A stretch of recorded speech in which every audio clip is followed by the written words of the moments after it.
We want justice. We want Justice. We want Justice. We want Justice. We want Justice. We want Justice. We want Justice. We want Justice. We want Justice. We want Justice. We want Justice. We want Justice. We want Justice. We want Justice. आज यहाँ पे आप protest कर रहे हैं, तो किस लिए आप यहाँ प्रोटेस्ट आज जमा हुए हैं? अस्सलाम वालेकुम वरहमतुल्लाहि वबरकातुहू। सर मैंने यहाँ पे ट्रेनिंग किया है, 2019 की बात है। यहाँ पे 6 मंथ्स का ट्रेनिंग चल रहा था, फिर कंप्लीट किया है। जो बच्चे यहाँ पे एक दिन प्रेजेंट है उसको 125 रुपये मिलेगा। फिर वो हमने ट्रेनिंग भी कंप्लीट किया, OG ट्रेनिंग भी कंप्लीट किया। सब पैसा यहाँ पे जो मिलता है वो नहीं मिला है यहाँ पे। उन्होंने यहाँ पे नो बैच भी स्टार्ट किया, नया बैच भी स्टार्ट किया। तो मैंने ट्रेनिंग किया यहाँ पे 2019 की बात है, अब तो 2021 भी चल रहा है। हमारा जो पैसा है वो सब कुछ पेंडिंग है, सर्टिफिकेट भी पेंडिंग है। ये हम ट्रेनर के पास गया, वो बोल रहा है कल मिलेगा परसों मिलेगा, तो धोखा हो गया। अब हम गवर्नमेंट से ये रिक्वेस्ट करना चाहते हैं, जो हमारा हक है वो कोई क्यों नहीं मिलता है। तो आपका मानना है खिदमत सेंटर के थ्रू आपने ट्रेनिंग की, आप लोगों ने 6 मंथ तक बराबर ट्रेनिंग की सर, उसके बाद जो गवर्नमेंट वहाँ से मुआवजा देती थी शायद 2500 यस सर पर मंथ, तो आपको वो नहीं मिला। इसके साथ साथ आपकी क्लेम ये भी है, मेन इंपॉर्टेंट चीज जो है वो सर्टिफिकेट है। तो आपको सर्टिफिकेट अभी रिसीव नहीं हुई? नो सर, अभी नहीं। जो यहाँ पे ट्रेनी था तो उन्होंने क्या कहा, आपने कभी उसको अप्रोच किया? सर मैंने ट्रेनर के साथ बात किया, उसने बताया जो HOD के पास, तो HOD के पास उसने बताया कभी गवर्नमेंट की मसला है, तो अभी हमें कोई इंस्टॉल नहीं मिला है, तो ये पीछे से कुछ प्रॉब्लम चल रहा है, इसकी वजह से आपका पैसा नहीं अभी मिला। तो अब आपकी क्या डिमांड है, आपकी क्या अपील है गवर्नमेंट से? सबसे अपील, पहले अपील तो यही सर, हमें पहले सर्टिफिकेट मिलने चाहिए। जो मैंने यहाँ पे ट्रेनिंग किया है, 1 साल की ट्रेनिंग हो गई, तो ट्रेनिंग सर्टिफिकेट जो अभी तक नहीं मिला है, हमें सर्टिफिकेट मिलना चाहिए।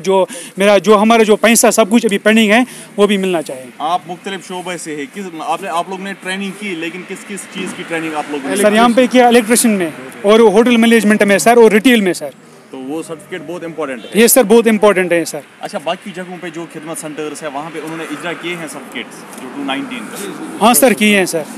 तो आपके साथ धोखा हुआ है? Yes sir. अभी सर किसी को अटेंडेंस या सर्टिफिकेट्स मिले हैं, पर अभी हमारे HOD साहब ने एक बात कही है, लड़कों के साथ जो धोखा है बराबर बढ़िया धोखा है, कि उन्होंने कहा है कि सर्टिफिकेट जो SS की तरफ से है वो एक ओरिजिनल सर्टिफिकेट है। जो हमारे इंस्टीट्यूट में सर्टिफिकेट्स अलो किए गए हैं, इशू किया गया है, उनको तो इस वक्त खुद ही बोल रहे हैं कि वो फ्रॉड है, वो फेक है, जो फेल है, जो कि इस एग्ज़ाम के साथ कोई मतलब एक सर्टिफिकेट टोटल इसके साथ मतलब किसी भी जगह हम अगर वो सर्टिफिकेट दिखाएं या किसी जगह फॉर्म के साथ वो अलाउ करें, उस सर्टिफिकेट का कोई मन ही नहीं रहेगा सर उस वक्त। मतलब फेक सर्टिफिकेट? ये सर वो सर डुप्लीकेट पॉइंट सर है। जब मैंने यहाँ पे पहले एडमिशन किया तो उस टाइम बताया गया आपने ग्रेजुएशन किया या PG किया है, उससे आपको अगर ग्रेजुएशन किया तो PG होगा, PG अगर आपने 10th पास किया तो इस सर्टिफिकेट की वजह से आपको 12th पास की सर्टिफिकेट मिलेगा। बहुत वैलिड था उस टाइम, बताया गया था आपको मिलेगा सर्टिफिकेट, तो मतलब उसमें परसेंटेज होगा, नो परसेंटेज को ऐसे कुछ दिया हाथ से लिख कर, तो फ्रॉड सर्टिफिकेट है। इन्होंने हमारे आंसर शीट भी गायब किया, हमें आंसर शीट भी नहीं दिखा रहे, बोल रहे आप फेल हो। उसके लिए आप लोगों ने एग्जामिनेशन दिया है? एग्जाम दिया है, रिजल्ट उसका निकला? रिजल्ट निकला, हमें फेक सर्टिफिकेट पता है, रिजल्ट हो गया तो पता नहीं है खुद बनाया क्या हुआ, तो मुझे नहीं लग रहा क्या रिजल्ट है। आपका नाम क्या है? कुलसुमा। तो क्या मामला है, क्या बोलना चाहते हैं? सर हमने यहाँ पे 6 मंथ्स का ट्रेनिंग लिया है, तो उसके बाद हमें कोई TA नहीं मिला। इन्होंने कहा था कि आपको TA मिलेगा, तो ना TA मिला ना हमारा सर्टिफिकेट। हमने एग्ज़ाम्स भी कंप्लीट कर लिए, OGT ट्रेनिंग भी कर ली हमने। तो इसमें रीज़न क्या बोल रहे हैं? आपने HOD साहब को अप्रोच किया, तो उसका क्या कहना है वहाँ से? सर वो यही बोलते हैं कि हमें अभी गवर्नमेंट से कुछ मिला नहीं है, वो तो बस यही इनके बहाने। अगर आपकी डिमांड जो है वो फुलफिल नहीं की गई, आपको सर्टिफिकेट्स और जो वहाँ पे उजरतें हैं आपकी, अगर उसको पूरा न किया गया, तो आपका नेक्स्ट रद्द अमल क्या होगा? सर हम प्रोटेस्ट करेंगे और क्या करेंगे। तो आप रोड पे आएंगे? जी सर। शुक्रिया। Justice, we want justice, we want justice, we want justice, we want justice, we want justice, we want justice, we want justice। अस्सलाम वालेकुम बशीर साहब जी, आज यहाँ आपके बहुत सारे जो खिदमत सेंटर के स्टूडेंट्स हैं उन्होंने बाहर एहतजाज किया कि हमें जो बैच 2019 है हमें सर्टिफिकेट्स इजरा नहीं हुई है और जो उजरत हमें मिलती थी वो अभी नहीं मिली है, तो क्या रीज़न है सर, क्या कहेंगे इस पर? जी वालेकुम सलाम, मेरा नाम बशीर अहमद है। मैं लर्नेड स्किल्स से प्रोजेक्ट हिमायत हम जम्मू एंड कश्मीर में चला रहे हैं 5-6 डिस्ट्रिक्ट्स में। ये जो नीचे प्रोटेस्ट चल रहा था बच्चों का, इनका बैच यहाँ 2019 में चल रहा था, तो फिर इन्होंने जब असेसमेंट दिया तो 25 लोगों ने असेसमेंट दिया, उसमें से 22 लोग पास हुए SSC का असेसमेंट। तो असेसमेंट का रिजल्ट जब आया तो 22 जब लड़के पास हो गए, उसमें से 3 बच्चे फेल हो गए, 3-4 बच्चे एब्सेंट थे असेसमेंट के दिन। तो उन 22 कैंडिडेट्स का सर्टिफिकेट हमारे पास अवेलेबल है। उनमें से 2-3 बच्चों को हमने दिए सर्टिफिकेट्स, बाकी जिस दिन भी आ सकते हैं वो अपना सर्टिफिकेट ले सकते हैं। तो आपका मानना ये है कि कुछ बच्चे फेल हो चुके हैं तो उनकी सर्टिफिकेट तैयार नहीं है? देखो, इसमें ये जो इस प्रोग्राम में दो तरह की सर्टिफिकेट्स मिलती है। जब बच्चा एसएससी का एग्ज़ाम देता है, अगर वो उसने क्वालिफाई किया, वो पास हो गया, तो उस बच्चे को एसएससी का सर्टिफिकेट मिलता है। एसएससी सेक्टर स्किल्स काउंसिल, उसका रेस्पेक्टिव जो ट्रेड होगा उसी एसएससी से सर्टिफिकेट मिलेगा। वो बच्चा असेसमेंट में फेल होगा जी, उस बच्चे को एसएससी का सर्टिफिकेट नहीं मिलेगा। उस बच्चे को हम एज पर प्रोग्राम गाइडलाइंस हम उसको इंटरनल सर्टिफिकेट देते हैं। तो क्या आप इंटरनल सर्टिफिकेट इनको दे सकते हैं जो बच्चे? हमने ऑलरेडी इनको दी है इंटरनल सर्टिफिकेट, जो ILF स्किल्स के नाम पे मिली है इनको। वो सब बच्चों को मिलती है जो बच्चा फेल होता है। अब अगर सर ये चाहें कि जो बच्चे फेल हुए हैं एसएससी सर्टिफिकेट मतलब चाहें, तो क्या इनको री एग्जाम हो सकता है सर? नहीं, इसमें है मतलब प्रोसीजर, इसमें ऑप्शन है कि बच्चा रीअसेसमेंट के लिए बैठ सकता है या रीचेक के लिए भी अप्लाई कर सकता है। बट रीअसेसमेंट के लिए मैं ये बताना चाहता हूँ कि अगर बच्चा विलिंग है, अब मैं ये एग्ज़ाम दूंगा, उस दिन क्या रीज़न थे उसने नहीं दिया, तो उसका जब हमने एसएससी में फ़ी भरा था उस एग्ज़ाम के लिए, वो फी तो ज़ाया हो गया। अब अगर कैंडिडेट असेसमेंट चाहता है तो कैंडिडेट को खुद पे करना, तो उसको फी खुद पे कर। अच्छा, जो वेजेस है और ये भी मैं इसको ऐड करना चाहूँगा कि मैं 2 बच्चों के लिए 2 या 3 बच्चों के लिए असेसमेंट शेड्यूल नहीं कर सकता। सही बात है, इसके क्योंकि इसके लिए ट्रेनर या असेसर जो आएगा बाहर से, वो 3 बच्चों का असेसमेंट नहीं करेगा। अच्छा सर, जो इनकी अब ये दूसरी डिमांड है कि जो उजरत इनको मिलती थी कुछ माहाना, तो वो उसमें अभी डिले हुआ है, उनको पिछले 6 महीने से नहीं मिला है या 1 साल से, तो उसमें क्या कहेंगे सर? हमारा जो ये असिस्टेंट इलेक्ट्रिशियन का बैच है, जो अभी ये प्रोटेस्ट कर रहे थे बच्चे, ये 2019 में यहाँ उनकी ट्रेनिंग खत्म हुई। इनको हमने जो गवर्नमेंट के गाइडलाइंस के हिसाब से इनको 125 रुपये पर डे मिलता है उस दिन के लिए, जिस दिन बच्चा ट्रेनिंग सेंटर में प्रेजेंट होगा। उसका बायोमेट्रिक अटेंडेंस होगा, उसका मैनुअल अटेंडेंस होगा, CCTV फुटेज होगा। तो उस अटेंडेंस के हिसाब से इनके पहले 2 फोर्टनाइट्स का ट्रैवलिंग अलाउंस इनको हमने दिया है। जितना भी ट्रैवलिंग अलाउंस अभी पेंडिंग है, वो ट्रैवलिंग अलाउंस इसलिए पेंडिंग है क्योंकि हमारे इस प्रोग्राम में फंड्स का शॉर्टेज है। हमने गवर्नमेंट में ऑलरेडी अप्लाई किया है इंस्टॉलमेंट के लिए। जो ही इंस्टॉलमेंट रिलीज होगा, आई एम श्योर कि नेक्स्ट 10-15 दिन में ये हो जाएगा। एक दिन ये पैसा आएगा, रिलीज होगा वहाँ से, तो हम ये सारे बच्चों का जितना भी पेंडिंग ट्रैवलिंग अलाउंस है, हम ये इनका उसी दिन इनके बैंक अकाउंट्स में ट्रांसफ़र करेंगे, उसी बैंक अकाउंट में जिसमें इनके पहले 2 इंस्टॉलमेंट्स गए थे। और उस टाइम ये भी पहले चेक करना होगा कि इनके वो बैंक अकाउंट्स क्या चलते हैं। अभी यहाँ कुछ किसी ने बंद किया है।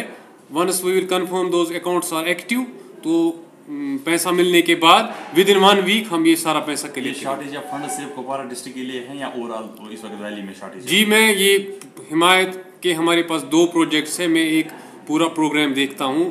प्रोजेक्ट 1 जो हमारा है, ये इसमें हमारा अनंतनाग आता है, पुलवामा सेंटर आता है, बडगाम, बारामूला, कुपवाड़ा, उधमपुर भी था। अब उधमपुर दूसरे प्रोजेक्ट में शिफ्ट हुआ है। ये जो ट्रैवलिंग अलाउंस जो पेंडिंग है, ये अराउंड जून 2019 से पेंडिंग है due to shortage of funds. ये खाली कुपवाड़ा वाले बच्चे जो अभी यहाँ प्रोटेस्ट कर रहे थे, इनको ये प्रॉब्लम नहीं है। ये तकरीबन ओवरऑल पूरे वैली में हमारे 3-4 डिस्ट्रिक्ट्स में, ये जो हमारे हिमायत 5 के अंडर जितने भी सेंटर्स आते हैं, ये सारे बच्चे तकरीबन 1000 से ज़्यादा बच्चे होंगे जिनका ये पेंडिंग है। अच्छा, और ये तब तक हम नहीं दे सकते हैं जब तक नहीं ये हमारा इंस्टॉलमेंट रिलीज हो जाएगा। पैसा जो ही फंड्स आएंगे गवर्नमेंट से, तो नेक्स्ट 7 दिन में हम ये क्लियर करेंगे।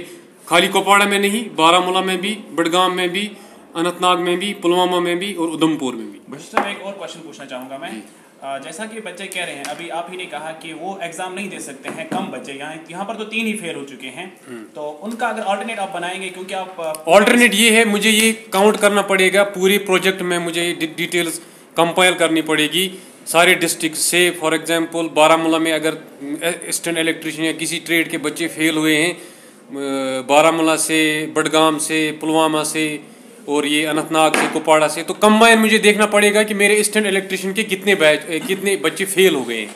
अगर स्टैंड इलेक्ट्रिशियन का एक इतने पूरे डिस्ट्रिक्ट्स में हमारे इतने सेंटर्स में कुछ 20 कैंडिडेट्स का एक डेटाबेस तैयार हो गया कि 20 बच्चे रीअसेसमेंट चाहते हैं, तो हम 20 बच्चों का एक बैच बना सकते हैं जिनको हम रीअसेसमेंट करा सकते हैं। लेकिन रीअसेसमेंट के लिए बच्चे को खुद पे करना होगा, और उस टाइम ये भी हमें देखना पड़ेगा कि अगर इसमें से फॉर एग्जांपल कुपवाड़ा के 3 बच्चे, बारामूला के 3, बडगाम के 3, किसी और डिस्ट्रिक्ट के 3, तो ये एक क्लब करेंगे हम 15-16 कैंडिडेट्स या 20 कैंडिडेट्स का बैच। तो उस टाइम भी हमें ये डिसाइड करना पड़ेगा हम किस जगह असेसमेंट कर सकते हैं। जी हाँ, उसको यूनाइट करने के लिए आप कोई नंबर दीजिए जिस पर लड़के जो हैं बाकी डिस्ट्रिक्ट से भी वो आपको कांटेक्ट कर पाएंगे, ताकि वो कंबाइन जल्दी हो सकते हैं। इस बार मैं अपने जो हमारे सेंटर हेड्स है बाकी डिस्ट्रिक्ट्स में जो ये प्रोग्राम चला रहे हैं उनके साथ ये मैं डिस्कस करूँगा कि उनमें से अगर वहाँ पे कुछ डिमांड है कि रीअसेसमेंट का, या कोई बच्चा चाहता है जो पहले फेल हुआ है या अपीयर नहीं हुआ था असेसमेंट में, तो वो मैं पता करूँगा सारे डिस्ट्रिक्ट से, सारे सेंटर से, तो उसी के हिसाब से हम ये इनका ग्रुप बनाएंगे, सो दैट कि यहाँ के जो 2-3 बच्चे इस स्टैंड इलेक्ट्रिशियन ट्रेड में फेल हुए थे एसएससी एग्ज़ाम में, तो उनका एक बैच बना के एसएससी को हम रिक्वायरमेंट भेज देंगे कि हमें ये असेसमेंट करना है इस बैच का, इतने बच्चों का। ये सब हट के एक मैं क्वेश्चन करूंगा आपको, वो ये है कि हमें बताइए कि हिमायत खिदमत जो है उससे क्या क्या ट्रेनिंग यहाँ मिलती है, आपके सेंटर से क्या क्या ट्रेनिंग यहाँ मिलती है? देखो, जब हमने स्टार्ट किया था कुपवाड़ा में ये सेंटर, तो हमने 3 ट्रेड्स से ये सेंटर स्टार्ट किया था। हम यहाँ पे स्टैंड इलेक्ट्रिशियन की ट्रेनिंग करा रहे थे, और रिटेल सेल्स एसोसिएट की ट्रेनिंग करा रहे थे, और F&B service steward hospitality sector का जो एक ट्रेड है उसमें हम ट्रेनिंग कराते थे। करंटली मेरे सेंटर में जो कुपवाड़ा में सेंटर है, अभी हमने एक और ट्रेड यहाँ पे ऐड किया है, that is still pending for approval. उसमें हमने CRM voice, customer relationship management voice का जॉब रोल ऐड किया है, क्योंकि हमारा जो स्टैंड इलेक्ट्रिशियन और रिटेल का मैंडेट था वो ख़त्म हो गया है, और ये हमने करंटली इस सेंटर में 2 जॉब रोल्स की ट्रेनिंग चल रही है, एक F&B सर्विस स्टीवर्ड और कस्टमर रिलेशनशिप मैनेजमेंट वॉइस का जॉब। बहुत शुक्रिया, बहुत शुक्रिया। Thank you sir.